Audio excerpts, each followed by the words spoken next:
amis, bienvenue dans cette nouvelle vidéo. J'espère que vous allez tous et toutes très bien.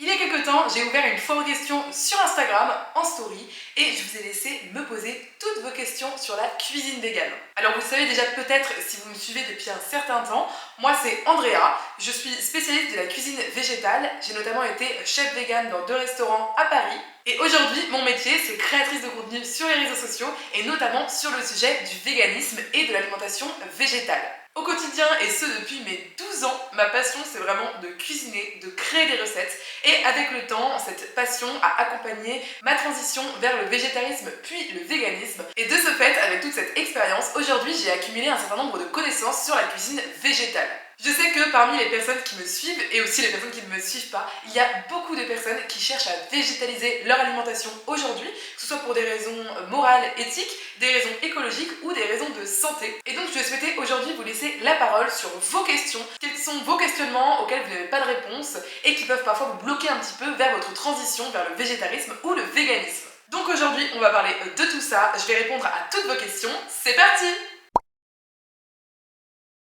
La première question qui est énormément revenue, c'est comment remplacer les produits laitiers. Alors c'est vrai qu'aujourd'hui, dans nos sociétés, il y a des produits laitiers partout et c'est super intéressant de savoir comment les remplacer. Alors je vais vous les lister un par un, comme ça je pourrais vous dire à chaque fois l'astuce que j'ai trouvée personnellement pour remplacer les produits laitiers dans mon alimentation et commencer à me régaler. Déjà il faut savoir que j'avais fait un post sur Instagram sur ce sujet, donc je vous le mettrai en description, comme ça si vous avez besoin de plus d'informations, vous pourrez retrouver toutes les infos là-bas. D'abord le premier produit auquel on pense lorsqu'on pense aux produits laitiers, c'est le lait de vache. Alors le lait de vache est très facilement remplaçable par les laits végétaux. Donc on peut trouver du lait de soja, c'est celui qui va être le plus ressemblant au lait de vache, autant d'un point de vue protéine que d'un point de vue texture, etc. Donc il est vraiment hyper avantageux. Et s'il est supplémenté en calcium, eh bien il peut être aussi riche en calcium que du lait de vache. Ensuite, évidemment, je pense que vous les connaissez déjà beaucoup, mais il y a le lait d'avoine, le lait d'amande, le lait de noisette, le lait d'épeautre, le lait de millet, le lait de riz. Il y en a vraiment énormément, ils sont tous différents. Et c'est vrai qu'on trouve forcément, à un moment donné, un lait végétal à son goût. Donc n'hésitez pas à les tester pour voir lequel est votre préféré. Mais vraiment, je vous dis, en pâtisserie, moi je vous conseille globalement le lait de soja. Ensuite, on a tout ce qui est yaourt. Donc pareil, ces dernières années, il y a eu tellement de propositions dans les supermarchés. Donc on peut trouver aujourd'hui du yaourt de soja, du yaourt de coco, du yaourt d'amande, du yaourt d'épeautre, du yaourt d'avoine. On trouve vraiment énormément de types de yaourts différents et ça remplace très bien et très avantageusement le yaourt au lait de vache. Sachez également que je vous ai déjà proposé une recette pour faire votre yaourt de soja hyper facilement à la maison et de façon hyper économique. Donc je vous mettrai tout ça dans le petit i. Le troisième type de produit laitier, ça va être le beurre. Donc celui-là il se remplace très bien par de la margarine. D'ailleurs j'avais eu une question, comment remplacer le beurre en pâtisserie? Eh bien par de la margarine ou par du lait de coco ou parfois par de l'huile. Ensuite pour les fromages, alors les fromages c'est un peu le nerf de la guerre. Il faut savoir que lorsqu'on mange des fromages animaux, en fait, on peut avoir tendance à être un petit peu addict. Parce que le fromage d'origine animale contient de la caséine, et la caséine c'est vraiment quelque chose qui rend addict en fait. Donc c'est hyper intéressant de voir qu'il y a autant de personnes qui ont du mal à se passer des produits laitiers, mais notamment du fromage. Parce que je vois qu'il y a beaucoup de personnes qui remplacent pas mal leurs produits laitiers, mais qui vont surtout remplacer en fait le lait et éventuellement les yaourts. Et après tout ce qui est au niveau margarine, fromage, etc.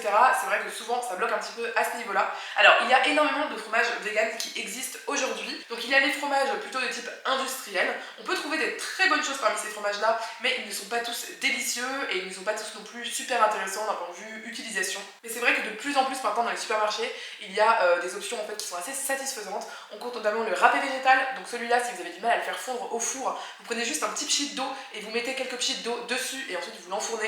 Et ça va vraiment aider à ce que le fromage fonde bien. Après moi la marque Violife c'est vraiment ma préférée. Ensuite on va avoir de la feta, maintenant il y a des cubes sous la marque Nourish qui existent, ça s'appelle je crois les dés à la grecque. Ça remplace très bien la feta aujourd'hui. Ensuite il va y avoir les tranches type un peu cheddar à mettre dans les burgers, à mettre sur les steaks, etc. Ça pareil, ça se remplace hyper bien aujourd'hui. Il y a des marques en grande surface et encore une fois la marque Violife c'est vraiment ma préférée. Et après, il y a tout ce qui va être fromage plus affiné, donc je sais pas, type morbier, type fromage de chèvre, tous les fromages qu'on a aujourd'hui dans le patrimoine culinaire français. Et c'est vrai que ces fromages-là sont difficiles à remplacer. Alors il y a plusieurs choses qu'on peut dire sur ce sujet-là.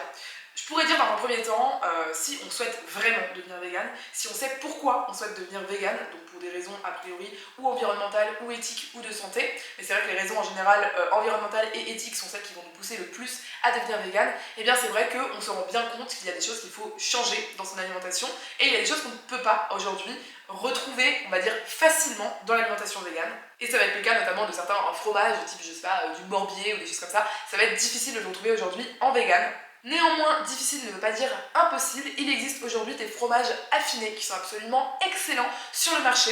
Donc on peut les trouver notamment sur des épiceries véganes, que ce soit en ligne ou en physique. Et je peux citer par exemple les marques de tic affinage ou de petits vegan qui sont absolument excellentes, qui sont testées et approuvées. Il y a aussi le bleu vegan de Jane Joy qui est très bon. Et donc c'est vrai que étonnamment, certaines choses qu'on pensait impossibles à reproduire en vegan il y a encore quelques années, aujourd'hui on se rend compte que c'est hyper reproductible, que ce soit pour un camembert, que ce soit pour du bleu ou que ce soit encore pour d'autres fromages que j'oublie. Franchement, ça se remplace hyper bien. Par contre, ça coûte assez cher. Et c'est vrai que c'est pas forcément hyper accessible en tant que tel. C'est pas aussi facile que d'aller juste faire ses courses et de remplacer son lait de vache par du lait végétal. En fait, c'est vrai que pour le fromage, c'est plus difficile. On peut aussi faire des fromages maison. Moi, j'ai d'excellentes recettes pour faire des fromages maison que je vous proposerai d'ailleurs plus tard si ça vous intéresse sur cette chaîne YouTube. Donc si le sujet des fromages maison vegan vous intéresse, n'hésitez pas à me le dire en commentaire. Comme ça, je pourrais prévoir de faire une vidéo sur le sujet. Plus spécifiquement sur les produits laitiers, on m'a demandé comment remplacer la crème chantilly. Alors la crème chantilly en vegan, il y a plusieurs solutions. Ou bien vous allez acheter une sorte de crème en fait liquide qui va s'acheter comme de la crème liquide de vache, sauf que là c'est un mélange en fait de crème liquide végétale que vous allez pouvoir monter au batteur très facilement. Donc ça c'est des produits qui existent, qui maintenant sont pas hyper accessibles à la vente. Donc encore une fois à ce moment là il faut se diriger vers les épiceries véganes en ligne ou en physique, et vous pouvez également regarder dans les épiceries cachères. Il y a très souvent des sortes de crèmes en fait qui peuvent être montées en chantilly, qui sont véganes et qui sont aussi cachères du coup, donc ça c'est top. Et on peut également penser à la crème de coco que vous allez mettre, en fait vous allez mettre une boîte de coco au frigo ou bien acheter directement de la crème de coco. Je vous conseille la crème de coco spécifiquement de la marque Cara pour pouvoir la monter en chantilly. Donc vous la mettez au réfrigérateur et ensuite vous la battez avec un fouet électrique et vous allez voir c'est hyper efficace pour faire une sorte de crème. Alors ça va être assez riche mais franchement c'est vraiment pas mal. Et à mon avis il existe encore des recettes que vous pouvez trouver sur le net à base pourquoi pas d'une sorte de crème que vous auriez fait vous-même. Je sais que notamment la crème d'avoine monte assez bien donc ça peut tout à fait se faire. Et également la crème je crois de noix de cajou peut se monter et ça ce sera à vérifier sur internet. S'il y a bien un fromage qui est facilement remplaçable, c'est vraiment le fromage de la pizza. Donc moi je vous invite vraiment à vous intéresser au Violife. C'est vraiment la marque que je préfère, notamment le blanc, je crois que ça s'appelle le blanc grec. Lui il est top, ils font hyper bien, tout le monde adore, c'est vraiment génial. Et ensuite si vous voulez partir sur une alternative maison, c'est également possible. Je vous invite à vous intéresser au fromage de patate. Donc c'est un fromage en fait que vous allez faire à base de pommes de terre. Souvent vous allez mettre un peu de curcuma pour faire la couleur. Et ensuite vous allez mixer ça avec de la fécule, de l'eau et un peu d'huile. Et après c'est hyper simple, vous allez tout simplement le verser sur votre pizza et de cette façon vous allez obtenir un super fromage à pizza. Franchement ça fond hyper bien, c'est absolument délicieux et c'est super économique. On m'a demandé comment remplacer le goût du fromage. Alors j'en ai déjà parlé un petit peu précédemment dans la vidéo. Je pense tout d'abord qu'il faut commencer par faire un deuil en fait, tout simplement. Encore une fois, il y a des choses aujourd'hui qu'on ne peut pas retrouver tout à fait à 100% avec l'alimentation végétale. C'est amené à évoluer. Je pense que d'ici quelques années, on pourra absolument tout retrouver, même de la viande sans animaux. Je pense que ça va être possible. Et il n'y a aucune raison pour que ce soit pas possible pour le fromage. Il faut vraiment savoir que le fromage animal aujourd'hui, il a des milliers d'années en fait d'expérience, de tests, etc. dans des caves qui ont été faites pour trouver en fait le fromage qu'on connaît aujourd'hui. Et le fromage vegan, c'est hyper récent. Ça existe depuis 5, peut-être 10 ans. C'est vraiment extrêmement récent. Ensuite, ce qui peut être intéressant, c'est vraiment de prendre quel type de fromage vous manque et de voir encore une fois s'il existe des alternatives, puisqu'aujourd'hui il existe quand même pas mal d'alternatives. Comme je l'ai dit, ça passe du bleu au fromage à raclette, au fromage à fondu. Il y a vraiment plein de fromages qu'on peut reproduire aujourd'hui.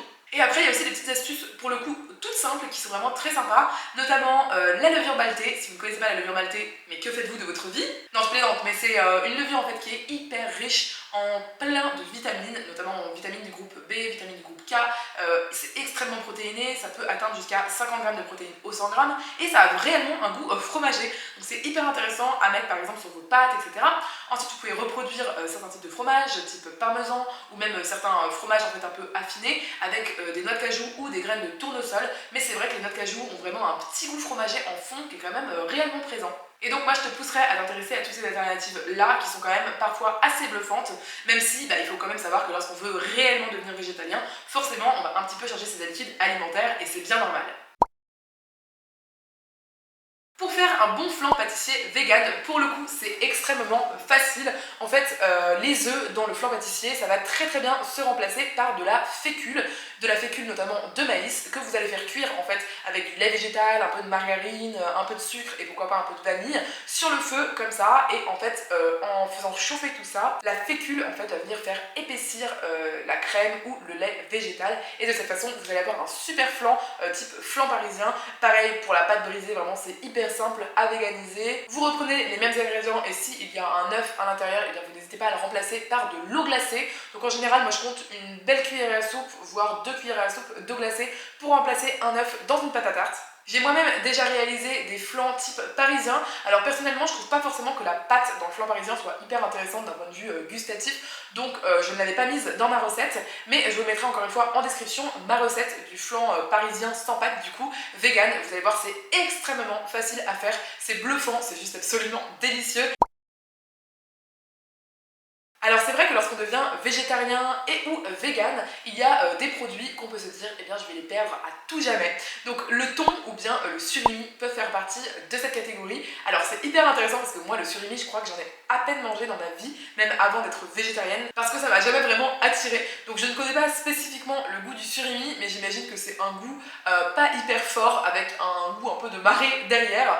Et pour le surimi, moi je vous conseillerais tout simplement d'utiliser des algues, ce sera vraiment votre ami, les algues, pour reproduire les goûts iodés, c'est ce qu'il y a de mieux. De toute façon, même les poissons eux-mêmes mangent des algues et c'est comme ça qu'ils obtiennent d'ailleurs leurs oméga 3 qu'ils ne fabriquent pas, mais qu'ils récupèrent grâce au phytoplancton d'origine végétale qu'ils mangent, donc des micro-algues en gros. Et du coup, pareil pour le goût iodé, ça leur vient uniquement parce qu'ils vivent dans la mer. Et du coup, pour remplacer ce goût iodé, vraiment ce qui est hyper intéressant, c'est les algues. Donc vous avez tout plein d'algues, vous avez des algues fraîches, vous avez des algues séchées. Moi je vous conseille vraiment soit les algues fraîches si vous pouvez y accéder, il y en a parfois dans les magasins bio, soit les algues séchées, mais pas tout type d'algues séchées parce qu'il y a quand même des algues qui ont beaucoup moins de goût. Par exemple, si on pense à l'algue nori, donc cette algue qu'on utilise pour faire notamment les makis, c'est vrai que ça n'a pas énormément de goût. En revanche, si vous prenez, pareil, en magasin bio, un mélange de paillettes d'algues en fait, qui s'appelle, je crois, le mélange du pêcheur, et bien là vous allez pouvoir vraiment retrouver des goûts hyper iodés, hyper intéressants. Après, il y a d'autres types d'algues qui sont aussi hyper intéressantes, comme notamment les haricots de mer ou les choses comme ça. Moi j'adore, j'en ai chez moi, ils sont secs et en fait je les réhydrate dans de l'eau et après ça sent la marée de très loin, je peux vous le dire. Donc là vous allez pouvoir utiliser les algues, vous allez pouvoir utiliser également l'eau de trempage si vous faites tremper vos algues, qui va vraiment avoir un goût iodé. L'algue kombu, ça peut être intéressant, ça donne un petit côté umami aux recettes qui peuvent être vraiment super intéressantes. Et également un truc dont on parle presque jamais, donc j'espère que je pourrai vous donner une astuce avec ça, c'est l'huile de lin. Alors l'huile de lin, vraiment il faut la prendre bio, un petit peu pressée à froid, etc. Et vous allez voir, mais l'huile de lin, ça a un goût de poisson presque dérangeant, c'est assez ouf. Je vous mettrai encore une fois des recettes un petit peu type salade de maquereau, etc. En commentaire. Je pense que ça pourra vous être utile si vous recherchez vraiment ce goût iodé. On peut également faire de la brandade de morue avec des haricots blancs, des pommes de terre, de l'huile d'olive et des algues. Je vous mettrai également une recette en description. Et alors pour le thon, mais alors là vous n'êtes pas prêts, si vous ne connaissez pas, vous allez découvrir presque la lumière, j'ai envie de dire. Il y a un substitut de thon absolument bluffantissime, ce mot n'existe pas, mais j'ai envie d'utiliser pour remplacer le thon, c'est le Vuna de Garden Gourmet, qui se trouve en supermarché, pas tous les supermarchés. Petite astuce, si votre supermarché ne le propose pas, n'hésitez pas à aller à l'accueil et à faire une demande pour ce produit vegan spécifique. Et vraiment, le seul truc qui est dommage avec le Vuna, c'est que c'est un petit peu cher, mais mis à part ça, c'est hyper riche en protéines, c'est à base de protéines de pois et c'est un goût absolument bluffant de thon. C'est simple, on ne peut pas faire la différence, même les chats s'y méprennent, c'est pour vous dire. Là on arrive sur une question plus d'ordre nutritionnel, en plus ça touche à la nutrition de l'enfant. Alors je tiens à préciser que je ne suis pas une professionnelle de santé, donc là ça touche moins à mes cordes, néanmoins je m'intéresse beaucoup à la nutrition, j'ai lu pas mal d'ouvrages, etc. Et un ouvrage que je peux tout de suite te conseiller par rapport à ça, ça va être Nourrir son enfant autrement aux éditions La Plage. C'est un livre ressource, c'est une bible absolument incroyable pour t'accompagner sur la végétalisation de ton alimentation et de celle de ton enfant, qui puisse être vraiment équilibrée, parce qu'avec ça on ne fait pas n'importe quoi. Une alimentation végane, ça a été prouvé que c'est viable à tous les âges de la vie. Néanmoins, le mot-clé dans la phrase, et que je n'ai pas dit d'ailleurs, c'est une alimentation végane équilibrée. Il faut vraiment s'informer sur l'équilibre nutritionnel. Qu'est-ce que la science dit par rapport à ça? La science dit que c'est totalement safe à tous les âges de la vie, de la naissance jusqu'à la vieillesse. En revanche, ce n'est pas safe de toutes les façons qu'on puisse le faire en mangeant vegan. Il faut vraiment le faire de façon éclairée et réfléchie. Maintenant, je vois dans ta question que tu as dit sans légumineuses et sans soja. Alors pour être honnête, je ne sais pas trop la raison pour laquelle tu souhaites ne pas donner de légumineuses ou de soja. Le soja, c'est vraiment un super aliment, que ce soit pour les adultes ou pour les enfants. C'est hyper riche en oméga 3, c'est hyper riche en protéines complètes. C'est un aliment qui est très peu transformé, c'est vraiment un aliment un peu miracle en fait. Le soja, c'est vraiment un super substitut à plein de produits animaux. Et les légumineuses, c'est pareil, c'est riche en fibres, c'est riche en protéines, c'est riche en glucides, c'est vraiment un super aliment qui est conseillé par l'OMS de manger plusieurs fois par semaine. Donc voilà, je ne connais pas les raisons précises pour lesquelles tu souhaites réduire ou carrément supprimer, mais je te conseille pas en fait de le réduire ou de supprimer auprès de ton enfant, sauf si réellement il a une allergie par exemple au soja. Mais si c'est pour une autre raison, je te conseille sincèrement pas de réduire, voire de supprimer. Au contraire, je te conseille plutôt de mettre ces aliments dans son alimentation. Alors ça c'est une question hyper intéressante, j'ai beaucoup parlé de protéines sur mon compte Instagram, notamment en stories.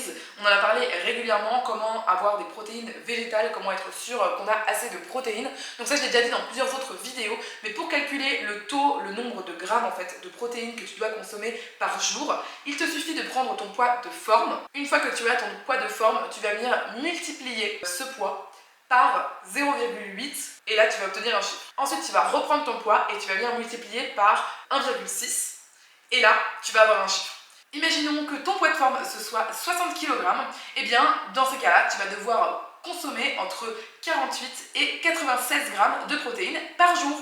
Donc ensuite, comment savoir quels produits ont des protéines? Et bien il faut tout simplement ou regarder sur internet si c'est un produit qui n'a pas d'emballage, ou regarder sur l'emballage au 100 grammes, et ensuite tu vas calculer un petit peu comme ça ton nombre de protéines que tu consommes tous les jours. Petit aparté, pourquoi j'ai dit 1,6 g de protéines maximum vs 2,2 g comme on entend souvent?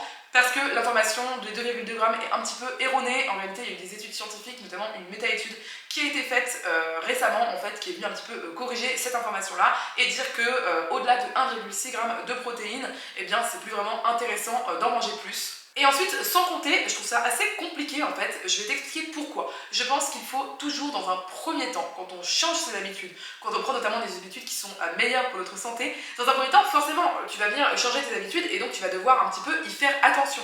Donc dans un premier temps, tu vas devoir potentiellement compter, au moins compter un petit peu. Ce que tu peux faire si vraiment tu ne souhaites pas compter, c'est regarder des journées dans mon assiette vegan sur YouTube qui vont spécifiquement parler du coup de nombre de protéines, donc des journées qui sont protéinées, suffisamment protéinées.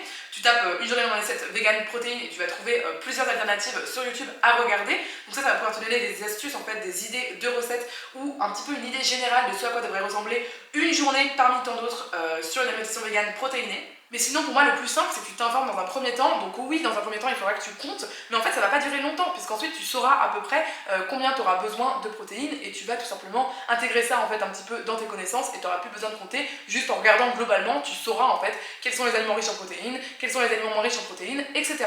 Donc je t'invite, dans un premier temps, si tu peux, si ta santé mentale, notamment, te le permet par rapport au TCA, si tu peux compter, ou bien après, tu peux aussi demander à une autre personne que toi de compter pour toi sur ton alimentation et te dire à la fin de la journée, bah voilà, il y a eu tant de protéines, par exemple. Tu peux utiliser, si tu n'es pas sensible au TCA, des outils type chronomètre. Et ça, rassure-toi, ça va ne durer que quelques jours. Ensuite, une fois que tu auras fait ça, eh bien, tu pourras savoir toute seule et tu n'auras plus besoin de compter. Donc, ta vie en sera d'autant plus simple. Alors oui, on peut faire du tofu maison, mais je trouve pas ça intéressant. En fait, c'est possible de faire du tofu maison. D'ailleurs, j'avais vu une vidéo super complète sur quelqu'un qui faisait du tofu, pour le coup, de façon semi-industrielle, un petit peu, donc en grosse quantité. C'était incroyable de voir à quel point c'était un art. En fait, faire du tofu, c'est presque comme faire du fromage. Alors, c'est plus simple, certes, mais bon, c'est quand même un peu compliqué. Et en plus de ça, le tofu est quand même un aliment qui coûte très peu cher, qui peut être absolument excellent lorsqu'on l'achète. Donc voilà, oui, tu peux faire du tofu maison. Mélanie Le Cul-de-Poule notamment en a fait une vidéo sur le tofu maison, donc tu peux aller la voir si ça t'intéresse. Maintenant, d'un point de vue personnel, je te conseille pas spécialement de te lancer dans la fabrication du tofu maison, je trouve pas ça intéressant. Alors là, cette personne fait référence à une recette que j'ai donnée sur mon compte Instagram ou bien que j'ai également donnée sur l'onglet Shorts de ma chaîne. C'est une recette que j'adore pour remplacer la feta un petit peu marinée, vous savez qu'on met l'été dans les salades, etc. Ou même le truc type salakis, etc. Et bien, j'ai une recette hyper simple pour ça, qui est une recette de tofu lactofermenté mariné dans de l'huile d'olive avec des aromates, etc. Et donc cette personne fait référence à cette recette. Effectivement, on doit laisser le bocal en fait au frigo. Alors pourquoi ton huile d'olive fige? Tout simplement parce qu'elle est relativement riche en oméga 3. Ça veut dire que c'est une huile d'olive de très bonne qualité et c'est la raison pour laquelle elle fige. C'est pas forcément gênant. Si ça te gêne, je te conseille tout simplement de sortir le bocal du réfrigérateur avant de manger. En fait, tu prends 10-15 minutes pour le sortir et normalement l'huile d'olive devrait redevenir liquide. Et maintenant, si ça te gêne, eh bien, je t'invite tout simplement à prendre une huile d'olive qui est moins riche en oméga 3 et donc à prendre potentiellement une moins bonne qualité d'huile d'olive, et de cette façon, eh bien, l'huile d'olive ne figera pas au frigo. Alors ça, c'est une question hyper intéressante. C'est vrai que je parle souvent de l'épicerie indienne Velan au passage Brady à Paris, juste à côté de la gare du Nord. C'est vraiment une épicerie que j'adore, dans laquelle je trouve des produits que je trouve absolument exceptionnels. On a parlé plus tôt dans la vidéo du fait de un petit peu changer ses habitudes alimentaires lorsqu'on devient vegan, savoir faire une croix sur certains goûts, certaines textures qu'on pourra probablement retrouver dans quelques mois ou quelques années, mais pour l'instant, c'est pas forcément le cas et c'est pas grave, il faut laisser le temps aux choses d'évoluer. Mais c'est vrai que ce que j'ai pas dit à ce moment-là dans la vidéo, c'est que devenir vegan, c'est aussi s'ouvrir à plein d'autres saveurs, plein d'autres textures, plein d'autres goûts que de toute façon vous n'aviez pas lorsque vous étiez omnivore. Donc c'est vraiment un bon plan parce qu'en fait c'est finalement certes se séparer de certaines choses mais retrouver d'autres choses, et de ce fait un petit peu vous pouvez remplacer et vous pouvez même vous régaler encore beaucoup plus en étant vegan qu'en étant végétarien ou omnivore. C'est ce qui s'est passé très clairement pour mon copain, il se régale énormément aujourd'hui alors que c'était pas le cas pour lui lorsqu'il était omnivore ou végétarien. Il est tout à fait possible qu'au moment de devenir vegan, avec un petit peu d'expérience en cuisine, etc., un petit peu d'ouverture d'esprit, eh bien, ce soit le moment où vous mangez le mieux dans votre vie, que ce soit d'un point de vue santé, mais aussi d'un point de vue gustatif. Et c'est vrai que les épiceries dites du monde, entre guillemets, vont vraiment apporter des ingrédients super intéressants pour la cuisine végane. Donc en épicerie indienne, pour répondre à ta question, je prends toujours leur sel fumé. Ils ont du sel fumé au sapin, du sel fumé avec d'autres bois, et c'est absolument exceptionnel. Ça rappelle énormément les goûts en fait de tout ce qui est charcuterie, tout ce qui est saumon fumé, etc. Et ça c'est incroyable dans des petites recettes. Je prends également plein d'épices dont j'ai besoin, puisque là-bas c'est vraiment l'endroit pour acheter les épices, très clairement. Donc il y a des mélanges d'épices que je prends, vous pouvez prendre du curry, vous pouvez prendre des fleurs aussi séchées, ça c'est hyper intéressant. Je prends souvent également des feuilles de curry, ça c'est excellent pour faire des sauces, des currys, des chutneys, etc. Je vous conseille également la farine de pois chiche qui est absolument excellente et qui est beaucoup moins chère qu'en magasin bio. La farine de pois chiche, on peut l'utiliser pour faire des omelettes par exemple, pour faire ma recette de tortilla, ou bien également parfois dans les quiches, et aussi pour apporter plus de protéines dans une recette de cake, de panne à tarte, etc. Et je prends évidemment toujours du sel Kalanamak, le sel noir soufré qui a un merveilleux goût d'œuf. Ça c'est vraiment une astuce géniale pour donner le goût de l'œuf à certaines préparations. Pour les épiceries asiatiques, donc quand on dit épicerie asiatique, c'est vrai que c'est souvent Asie du Sud-Est, eh bien j'achète là-bas tout le temps mon tofu. Vraiment, je vous conseille le tofu traditionnel, ou ferme ou semi-ferme. C'est absolument excellent et ça n'a rien à voir avec tous les autres tofu qu'on peut trouver ailleurs. J'y prends également du sésame, en général sésame noir et sésame blond. Je prends aussi du miso, ça c'est hyper important, miso brun et miso blond. Encore une fois, c'est beaucoup moins cher que quand on les achète en magasin bio et c'est vraiment excellent en termes de goût. Je me tourne également souvent vers les épices également dans ces magasins-là parce que c'est vraiment moins cher. Et après, j'achète souvent des céréales et des légumineuses, potentiellement d'ailleurs en gros format. Donc j'aime beaucoup les haricots mongo, les haricots azuki, mais après je prends aussi des céréales assez classiques comme le riz qui est vraiment excellent là-bas. J'adore le riz de l'empereur qui est un riz noir qui une fois cuit devient violet. Il est juste excellent. Et globalement, je regarde un petit peu ce qui est moins cher aussi par rapport aux magasins traditionnels et je vais plutôt le prendre là-bas. Ce que j'adore aussi, c'est l'huile de sésame toastée, je trouve que ça c'est top. Et également évidemment les algues, mais aussi les feuilles de kéfir lime que je prends en surgelé, que je laisse dans mon congélateur et qui ont un goût de citron vert en fait. Vous pouvez les mettre dans des mijotés, vous pouvez les mettre dans des sauces, etc. Ça a un goût indescriptible, absolument excellent. J'adore avec aussi faire des chips. J'avais proposé la recette d'ailleurs sur Instagram. Je vous encourage à mettre en commentaire ce que vous achetez dans les épiceries indiennes ou les épiceries asiatiques. Je suis hyper curieuse de savoir. Alors c'est vrai que moi, ces derniers mois, je fais moins de marinade pour tofu. Pourquoi? Parce que si j'achète du tofu en magasin asiatique, il est vraiment absolument excellent tel quel, je le trouve juste trop bon. Donc en général je le cuisine soit cru en fait, je vais le couper en tranches et ça remplace vraiment extrêmement bien je trouve la mozzarella. Donc quand c'est la saison par exemple en ce moment, je fais une petite salade tomate mozza avec du basilic et juste un petit filet d'huile d'olive avec du sel et un petit filet de vinaigre balsamique, c'est juste excellent tel quel. Sinon je les fais cuire en tranches, je les fais griller dans l'huile d'olive et ensuite je rajoute au dernier moment de la sauce soja, je viens retourner un petit peu comme ça mes tranches de tofu et j'adore les cuisiner de cette façon, c'est hyper bon. Ou sinon je l'intègre tel quel dans une recette mais je ne le fais pas vraiment mariner. Donc par exemple comme dans ma dernière journée dans mon assiette où j'ai fait un plat à base de tofu et d'aubergine un peu à l'asiatique qui était absolument excellent. Mais voilà, si vous voulez vraiment faire une marinade, eh bien je vous invite à regarder des marinades en fait qui vont avoir à la fois une source de gras, à la fois une source de quelque chose de salé et une source épicée. En général, je trouve que c'est ce qui va très bien ensemble. Moi j'aimais bien faire à une époque moutarde, sauce soja, huile d'olive, et là c'est absolument excellent. Vous secouez le tout dans un tupperware, vous laissez jusqu'au lendemain, et là vous pouvez cuire votre tofu, c'est super bon. Mais après il existe vraiment énormément de marinades, vous pouvez aussi y mettre un petit peu de sirop d'érable, des graines de sésame, plein de choses. Vraiment je vous invite à consulter internet parce que je pourrais pas citer absolument toutes les marinades de tofu que je fais, mais moi j'aime bien celles que je vous ai citées. Alors c'est super intéressant qu'on m'ait posé cette question parce que justement depuis que j'habite à Strasbourg, Erwan et moi on mange des graines germées toutes les semaines et pour la simple et bonne raison qu'on peut en avoir pour pas cher du tout chez Aldi. On achète à chaque fois 1 € la barquette de 3 types de graines germées différentes et on prend 2 barquettes par semaine. Mais c'est vrai que étant donné qu'on en mange vraiment toutes les semaines, je suis maintenant assurée qu'on adore ça. C'est hyper intéressant également d'un point de vue nutritionnel, vraiment ça décuple les qualités nutritionnelles des produits de base. Donc par exemple si vous prenez des brocolis, c'est un produit qui va être super bon pour la santé, mais si vous prenez les graines germées de brocolis, c'est encore explosé au point de vue nutriments, etc. Donc c'est hyper intéressant. Et c'est vrai que j'aimerais beaucoup en faire maison. Pour l'instant, je ne me suis pas lancée pour la simple et bonne raison que je trouve que ça coûte un peu cher de se lancer parce qu'il faut acheter, vous savez, le germoir et j'ai pas trop envie de dépenser 20 ou 30 balles dans un germoir. Et par ailleurs, les germoirs en plastique, ça me gêne aussi un petit peu. J'ai vu que c'était mieux de prendre des germoirs en plexiglas, mais je suis encore en pleine réflexion là-dessus. C'est d'ailleurs la raison pour laquelle j'ai emprunté, c'est assez fou parce que c'est un hasard, ce livre à la bibliothèque la dernière fois que j'y suis allée. Donc c'est le livre Graines germées de Valérie Cupillard. Il est assez bien, alors en fait il se compose avec une première partie où justement il y a une explication sur toutes les graines germées, comment les germer, quels sont les temps vous savez de repos dans l'eau, quels sont les temps de germination, comment s'assurer que ce soit safe d'un point de vue sécurité alimentaire de le faire chez soi parce qu'il faut faire très attention avec les graines germées. Et ensuite il y a toute une partie recette que je trouve, pour être honnête, pas très intéressante, mais bon, qui peut être intéressante, pourquoi pas. Elle est un petit peu datée, donc c'est vrai que c'est pas pour ça que j'irai acheter ce livre. Néanmoins, si vous pouvez le trouver comme moi dans vos bibliothèques, je vous encourage vraiment à le faire parce que c'est vrai qu'il est très complet et il pourra, je pense, vous indiquer plus de choses que moi à l'heure actuelle.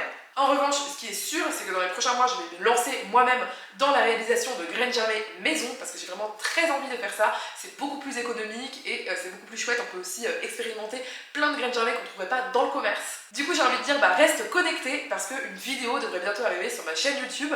En tous les cas, si ça vous intéresse, donc comme toujours, n'hésitez pas à me le mettre en commentaire.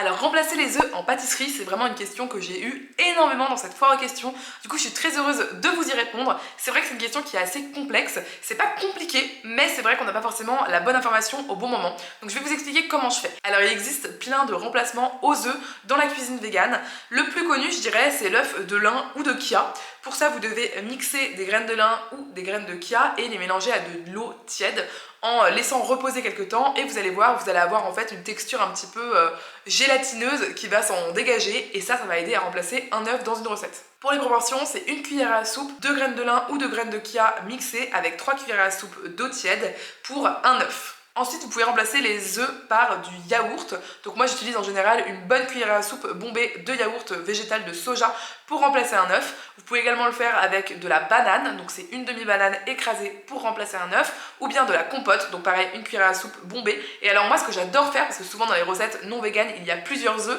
Par exemple, s'il y a 2 œufs dans un cake, et bien moi, ce que j'adore faire, c'est faire moitié compote, moitié yaourt. C'est vraiment ce que je trouve absolument exceptionnel en termes de remplacement d'œufs dans la cuisine végane. Ensuite, on peut penser à de la fécule de maïs que vous mélangeriez avec de la crème de soja. Vraiment, ça, je trouve ça top. Donc, vous mettez une cuillère à soupe bien bombée de fécule de maïs avec, on va dire, 10 centilitres de crème de soja. Vous mélangez et ça peut vous aider à remplacer les œufs, notamment dans les appareils à quiche, par exemple. Ensuite, comme je vous l'ai cité précédemment, si vous allez de toute façon avoir un appareil où il va y avoir du lait, par exemple, pas mal de lait végétal, eh bien, vous pouvez remplacer les œufs tout simplement par de la fécule de maïs que vous allez faire cuire en fait sur le feu et ça va épaissir. Donc ça c'est vraiment la bonne méthode pour la quiche qui va aller au four, donc ça va cuire. Pour également tout ce qui est en fait un petit peu entremets, crème, etc. Ça peut aussi être utile dans les cakes ou bien dans la crème brûlée par exemple. Pour remplacer les blancs d'œufs dans les recettes qui vont être ou cuites très doucement au four ou non cuites, On peut évidemment penser à l'aquafaba, donc c'est l'eau de cuisson des pois chiches qu'on récupère dans des boîtes de conserve ou bien lorsqu'on les cuit maison. Mais dans ce cas-là, attention, il ne faut pas trop saler vos pois chiches et il faut également réduire en fait l'aquafaba sur le feu pour qu'il soit un petit peu épaissi. Un remplacement que j'adore et qui est très peu utilisé, c'est l'eau pétillante. Ça aide vraiment à faire gonfler le gâteau et ça remplace l'aspect levant des œufs dans le gâteau. Vous pouvez également faire un mélange d'eau, d'huile et de bicarbonate. Donc il faut mettre peu de bicarbonate, genre une demi-cuillerée à café. Et ensuite c'est une cuillère à soupe d'huile pour 3 cuillères à soupe d'eau. Vous mélangez et vous mettez dans votre gâteau. Donc c'est assez bien pour les gâteaux qui vont avoir peu de quantité d'œufs à la base. On peut également penser au tofu soyeux que vous allez mixer et qui va pouvoir remplacer les œufs à merveille dans certaines recettes, notamment des recettes de mayonnaise ou des recettes de sauce un petit peu montées, ce genre de choses. Dans les flancs également, le tofu soyeux ça peut être pas mal.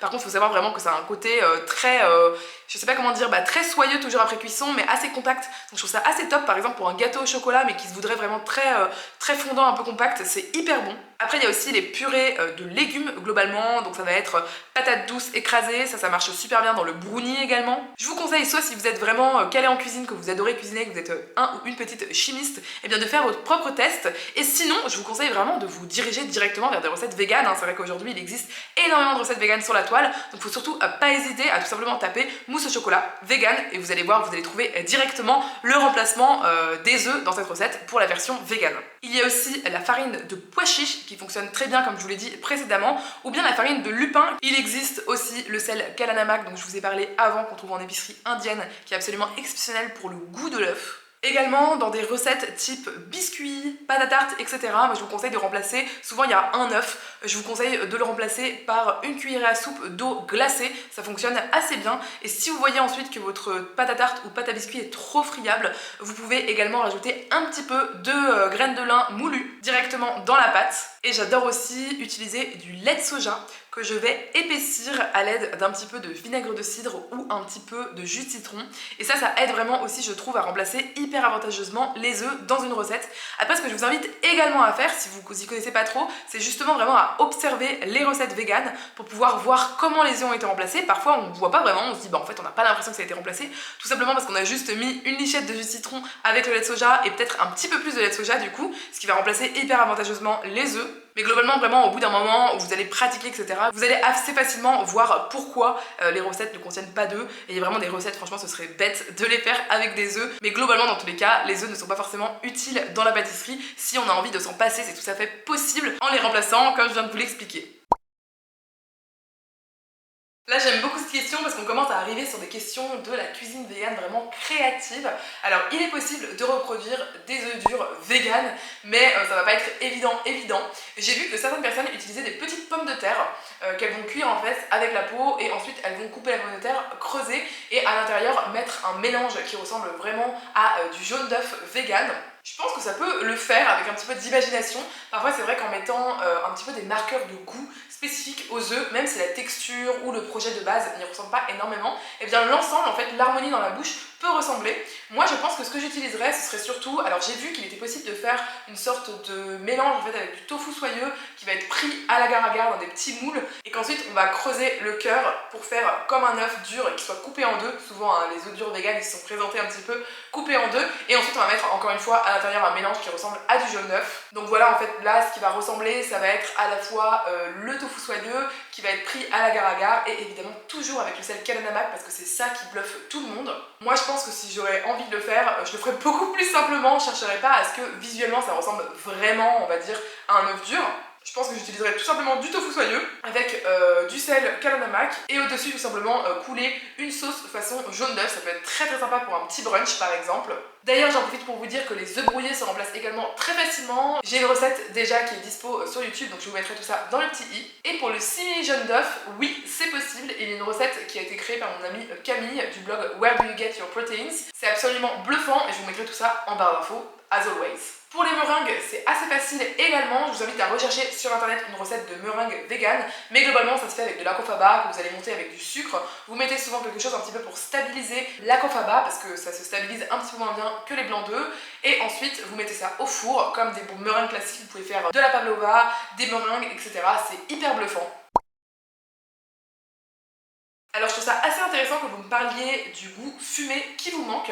Au niveau des charcuteries, moi j'ai réalisé déjà une recette de jambon de pays là, ou jambon de Bayonne, vegan. C'est vraiment absolument bluffant, c'est hyper facile. Je le fais à base de feuilles de riz que je vais faire en fait réhydrater dans un mélange de fumée liquide. Alors la fumée liquide du coup, c'est vraiment ce qui pourrait t'intéresser. C'est top, ça se trouve en épicerie vegan. Et vraiment en fait on récupère la condensation d'une fumée de feu qui se fait. Et c'est vraiment hyper bluffant et ça aide énormément à faire des sortes de charcuteries vegan, comme avec du coup ma recette de jambon cru. Et également, comme je vous l'ai cité plus tôt dans la vidéo, les sels fumés d'épicerie indienne. C'est absolument bluffant pour ça aussi, pour faire une petite marinade, c'est juste pépite.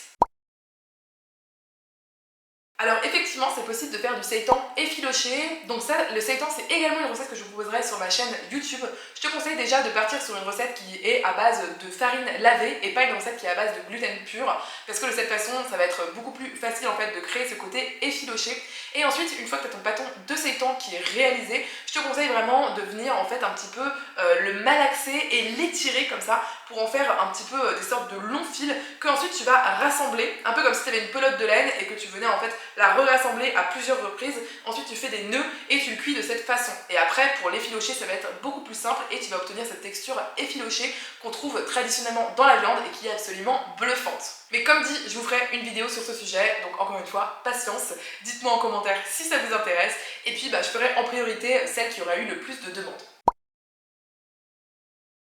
Pour la crème brûlée, j'en ai parlé précédemment dans la vidéo, c'est vraiment pas très compliqué. En général, on part sur une base de lait et de crème végétale, épaissie avec ou de la fécule, ou bien un petit peu d'agar-agar, ça dépend de la façon dont les gens ont envie de le faire. Dans tous les cas, j'ai une recette de crème brûlée au citron que j'adore, que toute ma famille adore et qui est 100% vegan.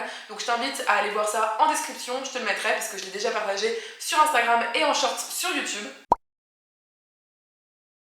Alors ça c'est une excellente question parce que c'est vrai que quand on cherche à faire moudre ces graines de lin ou ces graines de chia, ça peut parfois être un petit peu difficile à faire parce que c'est vraiment des graines qui sont très dures et très petites. Donc moi ce que je te conseille directement c'est un petit moulin pour le café électrique. Ça c'est absolument incroyable, ça va moudre toutes ces choses là, ça moud aussi très facilement les mélanges d'épices et tout, c'est vraiment top pour ça et ça moud le café si vous buvez du café. Mais en tout cas moi je trouve vraiment que pour les graines de lin, les graines de chia ou même comme dit parfois des petites épices qui vont jamais passer dans un blender, ça marche super bien.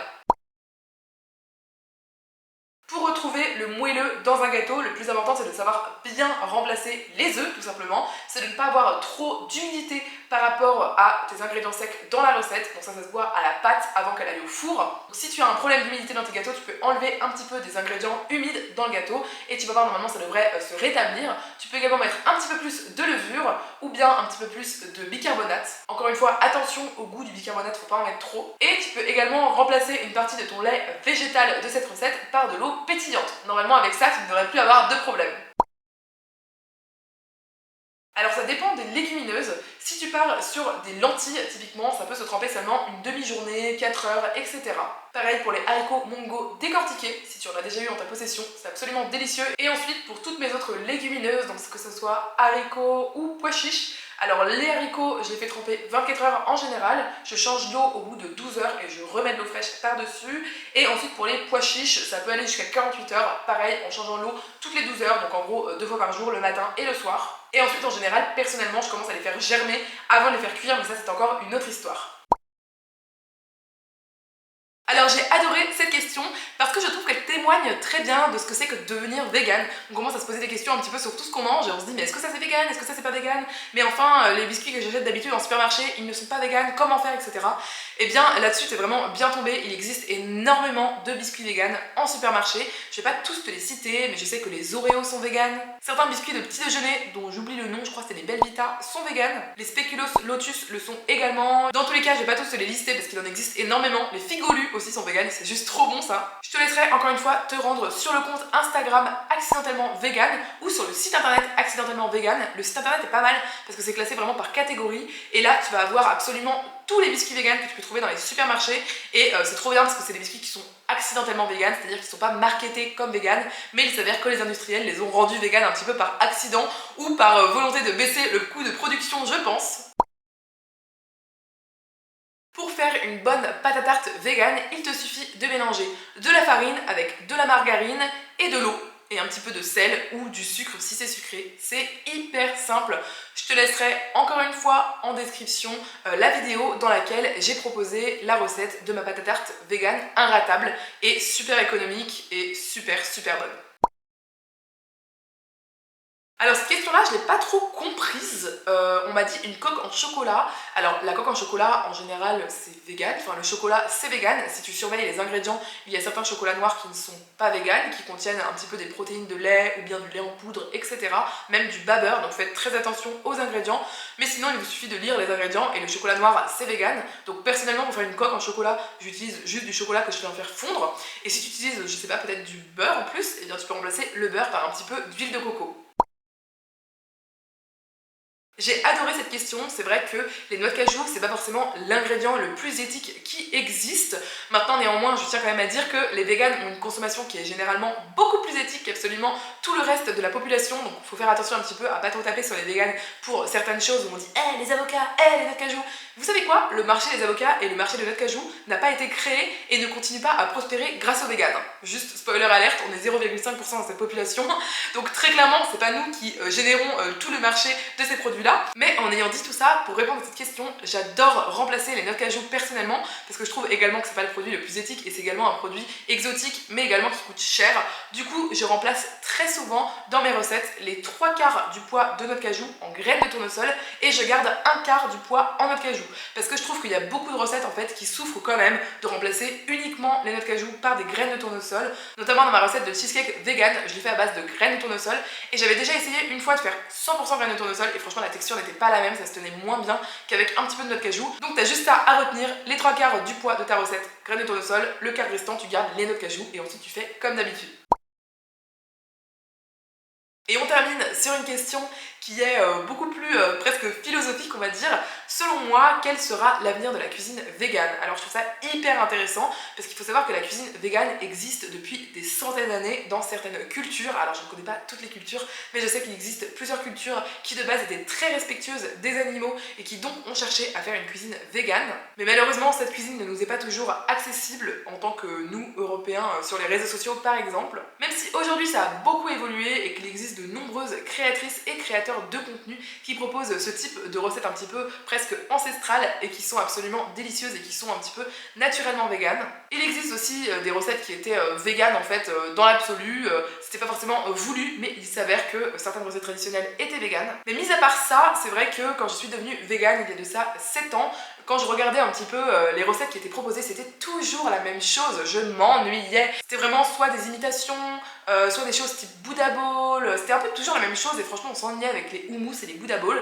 Je trouve qu'aujourd'hui ça a vraiment beaucoup changé et ce depuis seulement quelques années, grâce notamment à de nouvelles personnes qui sont arrivées sur les réseaux sociaux et qui ont apporté une patte absolument exceptionnelle sur la cuisine végane du monde entier et c'est absolument excellent à chaque fois ce qu'ils proposent. Il y a eu énormément d'innovations sur ces dernières années sur la cuisine végane, que ce soit au niveau des fromages, que ce soit au niveau des simili, que ce soit au niveau juste des saveurs globales, de la construction des plats, des ajouts en protéines, etc. Je trouve vraiment que la cuisine végane s'est tellement améliorée et même si celle-ci existe toujours, une cuisine végane on va dire qui soit un petit peu crue, saine, un petit peu magasin bio ancienne génération, et bien même si elle existe toujours, je trouve qu'elle commence à se faire de plus en plus discrète, ce qui en soi est plutôt bien parce que je pense qu'elle doit garder sa place en fait de cuisine un petit peu de niche pour certaines personnes, mais que d'autres personnes qui n'ont pas envie de manger uniquement des lentilles germées auraient envie de faire différemment. Même si je tiens à dire que moi personnellement j'adore cette cuisine bio un peu old school que je fais très régulièrement à la maison, c'est un peu comme ça qu'on se nourrit globalement au quotidien.